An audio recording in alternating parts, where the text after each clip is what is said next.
Simeon Booker Jr. Center, receiving an award at an annual event by the Congressional Black Caucus Foundation in 2010.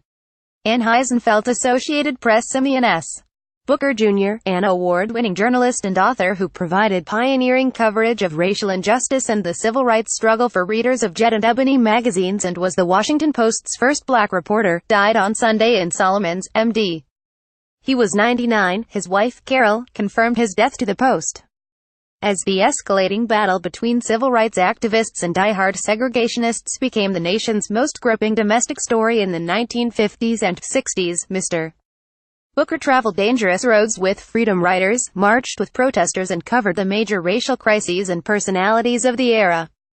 Frankly pursuing journalism to fight racism, he began in the 1940s with black newspapers in Baltimore and Cleveland, and was the Post's first-time black reporter from 1952 to 1954, covering general news. But he quit to be Jet's chief columnist and the Washington bureau chief of its parent, Johnson Publishing, for access to corridors of power and the freedom to write about civil rights with an analytical voice. In 1955, his articles on the murder and mutilation of 14-year-old Emmett Till and the acquittal of 2 white killers in Mississippi, and on the Montgomery bus boycott sparked by Rosa Parks's refusal to give up her seat, major events that catalyzed the civil rights movement, were among the era's most notable journalistic works. In 1961, he was the only journalist with the first freedom riders, who protested transportation segregation in the South by busing from Atlanta to Birmingham.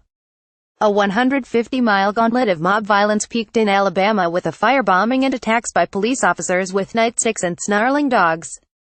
And in 1965, he joined the march from Selma to Montgomery that became the movement's political and emotional climax, as televised attacks by Alabama state troopers shocked Americans and dramatically shifted public opinion against segregationists.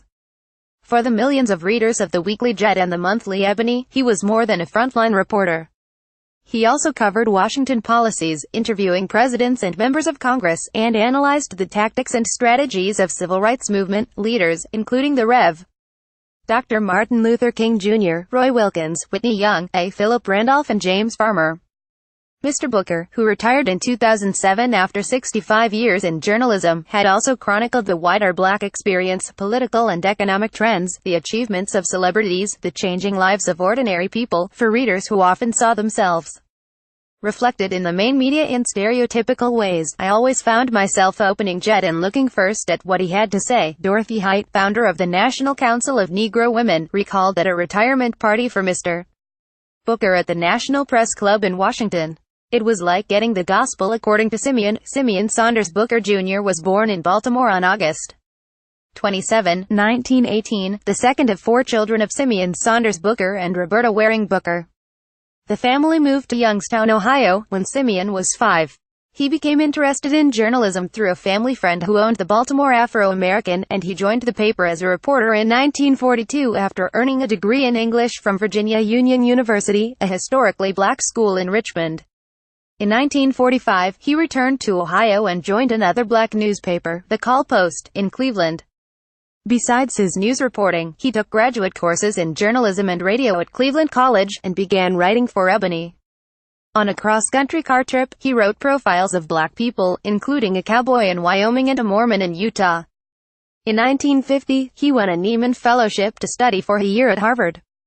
His ensuing 2 years at the Washington Post were unsatisfying, in part because segregation limited his assignments. But he found the range he wanted with Johnson Publishing, and soon came to national attention with his articles about the lynching of Emmett Till and the sham trial of his killers, who, after their acquittal, admitted murdering the boy. Mr. Booker's first marriage, to Thelma Cunningham, ended in divorce. In 1973, he married the former Carol McCabe. Survivors include 2 sons, Simeon III and Theodore, a daughter, Teresa, and several grandchildren. His son James died in 1992. From 1959 to 1978, Mr. Booker was a syndicated radio commentator for Westinghouse Broadcasting. His first book, Black Man's America, 1964, surveyed the history, causes and leadership of the civil rights movement. He also wrote Susie King Taylor, Civil War Nurse, 1969. His memoir, Shocking the Conscience, a reporter's account of the civil rights movement, written with his wife, Carol, was published in 2013. Mr. Booker was inducted into the National Association of Black Journalists Hall of Fame in 2013. In 2016, he received the George Polk Career Award given by Long Island University for lifetime achievement.